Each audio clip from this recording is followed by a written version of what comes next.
नमस्कार दोस्तों, मैं गोविंद विश्वास आप सभी का इस बार फिर से इस चैनल पे स्वागत करता हूं। आज हमारे साथ उपस्थित हैं रमेश थोराट, जो कि पुणे से हैं। रमेश जी, आपका बहुत बहुत स्वागत है इस प्रोग्राम में, जिसका नाम है अपनी कहानी अपनी ज़ुबानी। हम जानना चाहते हैं आपकी स्कूलिंग, आपका एजुकेशन, आपका जन्म स्थान व इस फील्ड के प्रति आपकी रुचि कैसे बढ़ी, व इस फील्ड में जो भी आपके अनुभव रहे हैं व इंस्पिरेशन रहे हैं, उनके विषय में आप ज़रूर कुछ अपनी बात शेयर कर सकते हैं। हेलो, नमस्ते। मैं आर्टिस्ट रमेश थोराट पुणे से हूँ। बचपन से भी वैसा देखा जाए तो मुझे बचपन से ही पेंटिंग का शौक़ था। तो घर में जब भी बैठता था, घर में की चीज़ें अगर कलर नहीं है तो घर में की हल्दी कुमकुम भगवान के सामने से उठाकर उसी को कलर करके इस्तेमाल करता था।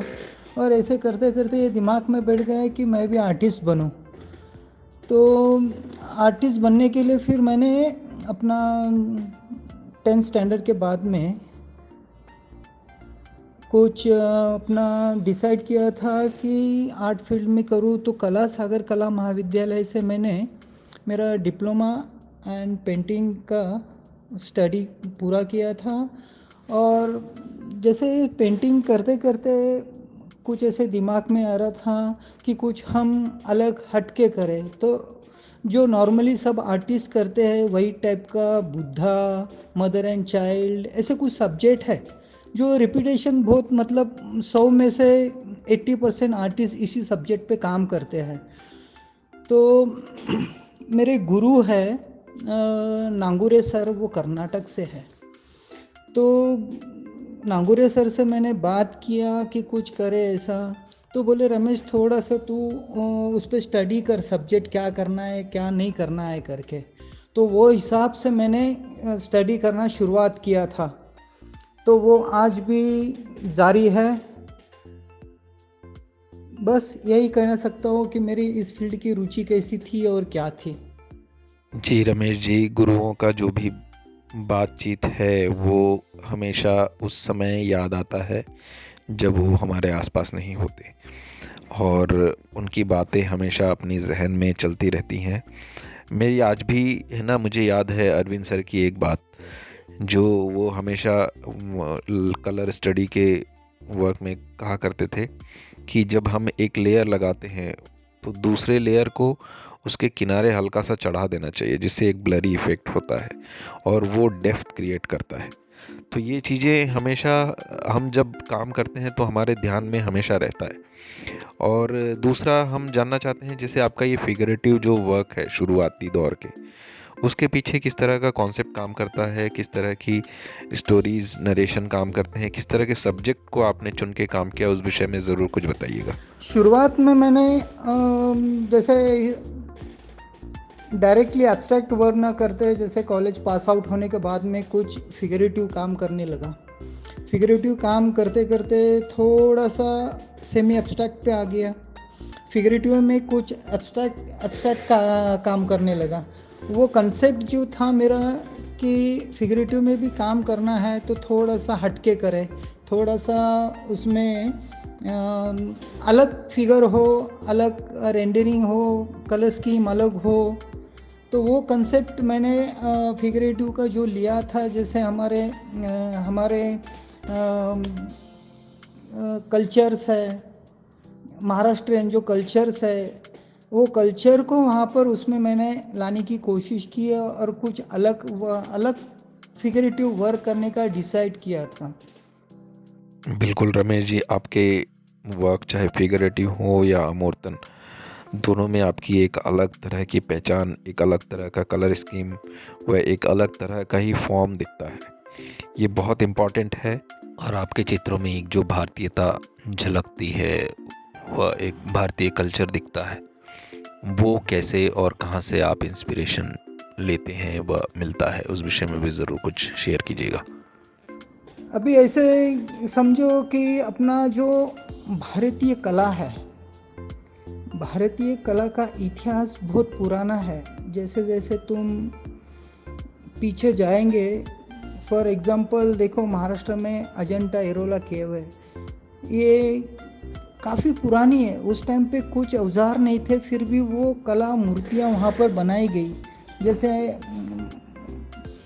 मोहनजोदड़ो के तरफ से हम देखेंगे, उस टाइम से मोहनजोदड़ो बोलो या फिर तुम्हारा हम्पी, फिर साउथ के आप टेम्पल्स देखेंगे, तो ये भारतीय कला जो है ये बहुत फैली। और इसमें देखो, आप अगर देखेंगे उस कला को, पुराने वर्क को देखेंगे, तो कहीं ना कहीं स्पिरिचुअलिटी, अध्यात्म से जुड़ी हुई हमारी कला है। और यही योगदान हमारे लिए बहुत अच्छा है कि दुनिया भर आप इंडिया के बाहर जाओ, देखो लोगों का, आर्टिस्ट का काम देखो, 90% से भी ज़्यादा लोग जो है एब्स्ट्रैक्ट की तरफ है। लेकिन हमारी जो भारतीय कला है, जो उसका योगदान जो है वो पूरा अध्यात्म को लेके किया गया है।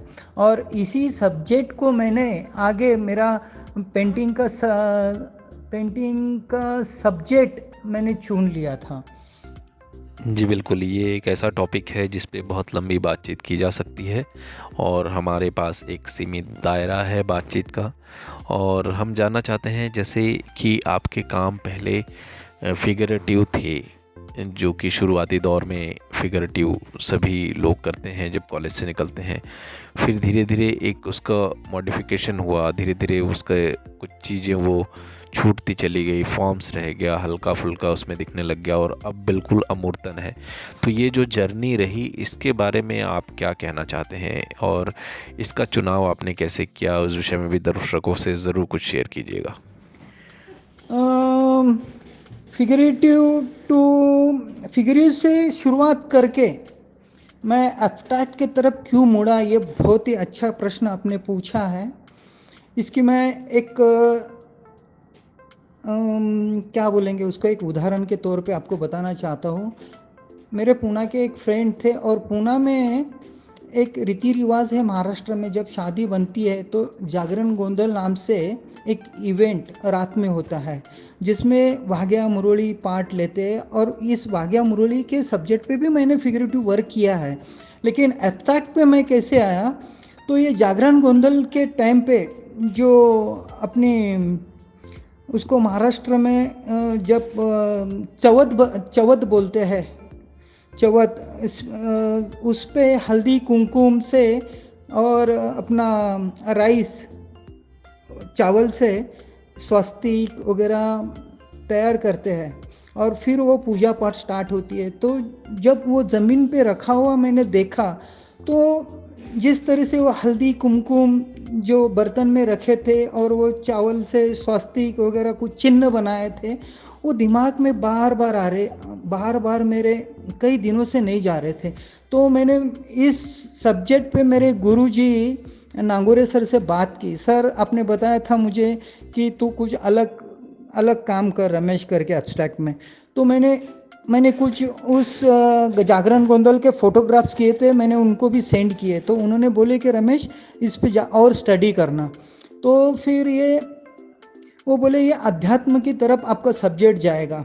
जो इंडियन सिंबल्स और मैथोलॉजी जो हमारी है, इंडिया अपने भारत की जो संस्कृति है, जो सिंबल्स है, स्वस्तिक, ओम और ऐसे बहुत सारे फॉर्म्स है अध्यात्म के, उस अध्यात्म के सब्जेक्ट पे तू स्टडी करना, ऐसे मेरे गुरु नांगुरू ने मेरे को बताया। फिर उसके लिए सिंबल जानना बहुत ज़रूरी था। तो मैंने क्या किया, उन्होंने जैसे बताया कि बहुत सारे बुक्स कलेक्ट किए। मतलब कई बुक्स तो मुझे मंदिर के बाहर जो स्टॉल्स होते हैं उस स्टॉल में मिले। उस सिंबल्स का मैंने स्टडी करना शुरुआत की। उस स्टडी करते करते कुछ ड्राइंग्स किए, काफ़ी ड्राइंग किए, सर से बातचीत की, फिर पेंटिंग करना शुरू किया। और मैं पेंटिंग करता हूँ ऑयल मीडियम में। और इस पेंटिंग करते समय कुछ पेंटिंग होने के बाद में मुझे पता चला कि ये रोलर और ये रेगुलर जो शॉप में ब्रश मिलती है, इससे भी अच्छा हम काम कर सकते हैं। और उसके लिए खुद के ब्रश मुझे करना पड़ा।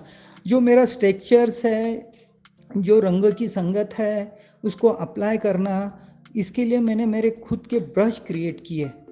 और जब उस ब्रश से मैंने काम किया और सर से बातचीत की, तो उनको वो स्ट्रक्चर्स और वो सिंबल्स बहुत ही अच्छे लगे।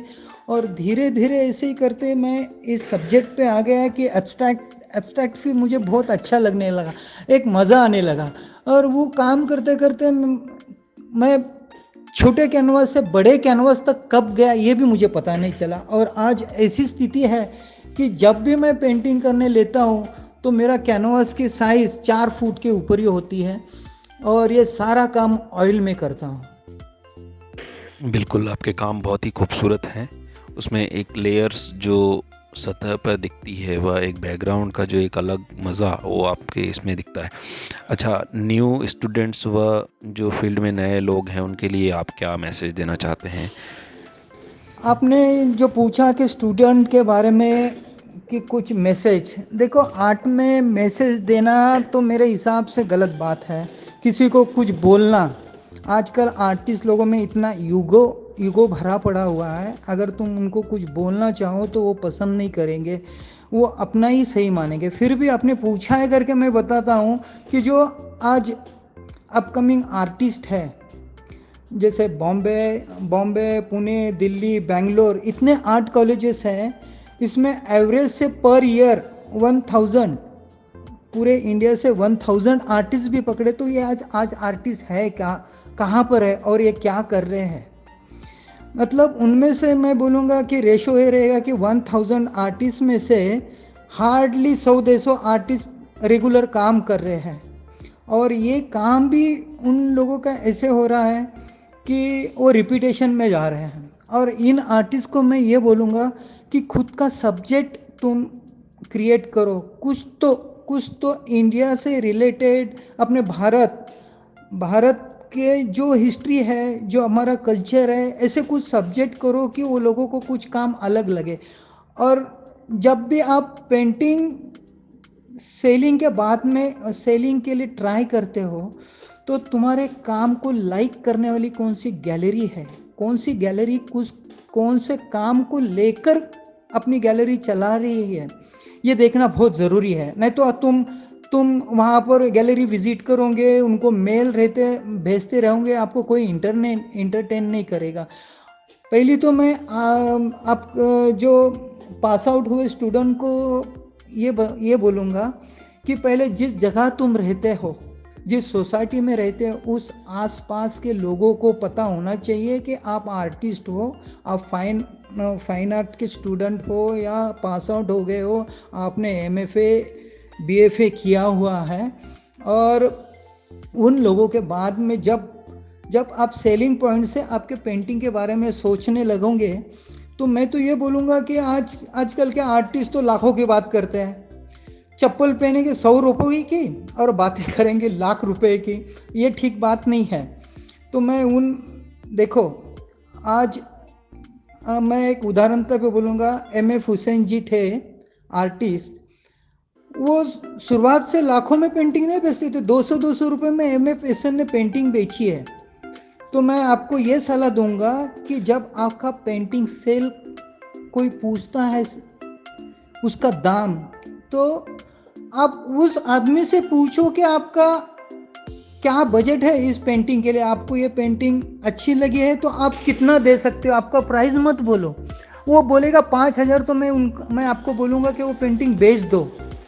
जिस घर में आपकी पेंटिंग जा रही है उस घर में आने वाले 10 मेहमान वो पेंटिंग देखेंगे, वो 10 में से कोई तो एक आदमी तो आपके बारे में विचार करेगा, यही आपकी लिंक बढ़ती जाएगी।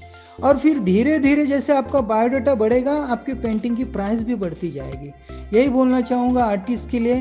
किसी को गलत लगता है मेरे ये विचार तो मैं उनके लिए माफ़ी मांगता हूँ, लेकिन आप जो भी काम कर रहे खुद का काम करो। ऐसे नहीं है कि आप 10 पेंटिंग देख के 11वां पेंटिंग आपका है, इस पेंटिंग का थोड़ा लिया, उस पेंटिंग से थोड़ा लिया और आपने काम किया। नहीं, आपके रेट जो है शुरुआत में काफ़ी कम रखो बस। जी बिल्कुल रमेश जी, ये सभी बातें उम्मीद है उन सभी को काम आएंगी जो फील्ड में नए हैं और अभी फील्ड में अपनी एक जगह बनाने की कोशिश कर रहे हैं। तो सभी मित्रों को भी बहुत बहुत धन्यवाद जिन्होंने इस बातचीत को बहुत ध्यानपूर्वक सुना। और रमेश जी, आपका भी बहुत बहुत धन्यवाद कि आपने इतना सारा समय निकाला इस बातचीत के लिए। और मैं सभी को एक रिक्वेस्ट करना चाहता हूँ, मैं धन्यवाद देता हूँ गोविंद जी को, जो मेरे विचार कला के, भारतीय कला जो अपनी बहुत बड़ी है, मेरे विचार उसको प्रकट के लिए, मेरे काम के बारे में बोलने के लिए उन्होंने मुझे एक चांस दिया, मैं उनका आभारी हूँ। और मैं आपको सबको नम्र विनंती करता हूँ कि गोविंद विश्वास जी का जो चैनल है, उन्होंने एक बहुत बढ़िया अच्छा काम शुरू किया है कि आर्टिस्ट का डाटा, एक आर्टिस्ट का डाटा जो है लोगों के पास जा रहा है। आपकी पहचान गोविंद जी मुफ्त में लोगों के पास भेज रहे हैं, तो आप इस चैनल को लाइक करो, सब्सक्राइब करो, ताकि आपको नए नए वीडियोस, नए आर्टिस्ट की बातें, उनके काम देखने के लिए आपको एक मदद हो जाएगी। धन्यवाद। और मित्रों, कमेंट ज़रूर करें। कमेंट से हमें पता चलता है कि वीडियोस आप लोगों को कैसा लग रहा है। और आपके मन में कुछ भी प्रश्न हो तो आप वीडियो के कमेंट सेक्शन में जाकर पूछ सकते हैं, तो हम अगले वीडियो के माध्यम से उन आर्टिस्ट से आपके सवाल भी लेने का कोशिश करेंगे। और दूसरा, हम सभी प्लेटफॉर्म पर उपलब्ध हैं, इंस्टाग्राम, फेसबुक, तो वहाँ भी आप फॉलो कर सकते हैं। और अभी हमने एक ब्लॉग चैनल शुरू किया है न्यू ईयर के दिन ही, और उसे भी आप फॉलो ज़रूर करें। उतना प्यार दें जितना आप इस चैनल को प्यार दे रहे हैं। तो इसी के साथ हम आज की बातचीत को यहीं समाप्त करते हैं। नमस्कार, जय हिंद।